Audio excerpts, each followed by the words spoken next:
Prepare the following: cocoa cubes from coconut husk. Divide the coconut husk dot into desired width and pieces.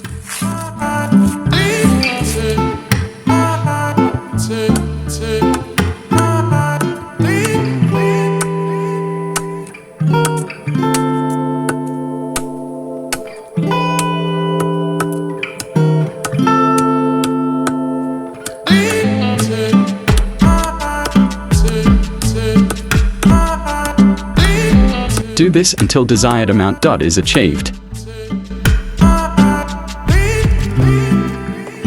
Next, prepare used or new plant a big enough dot to accommodate the new plant.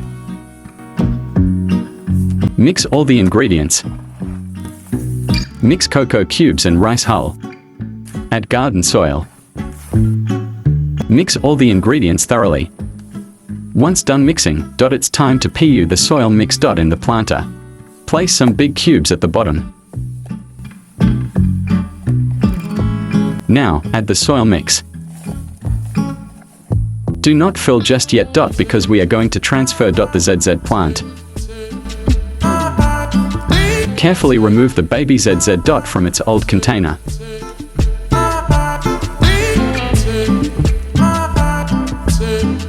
As you can see, the roots are mature enough, indicating that the plant is ideal for repotting. Place the plant in the middle of the new planter. Fill the planter until all the roots are completely covered.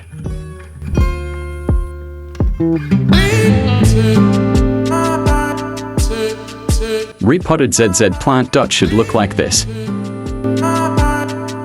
Do the same process on the remaining baby ZZ.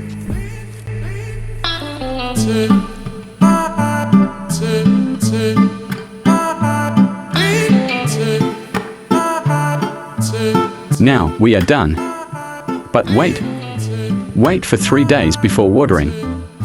Thank you for watching. More repotting tutorial soon.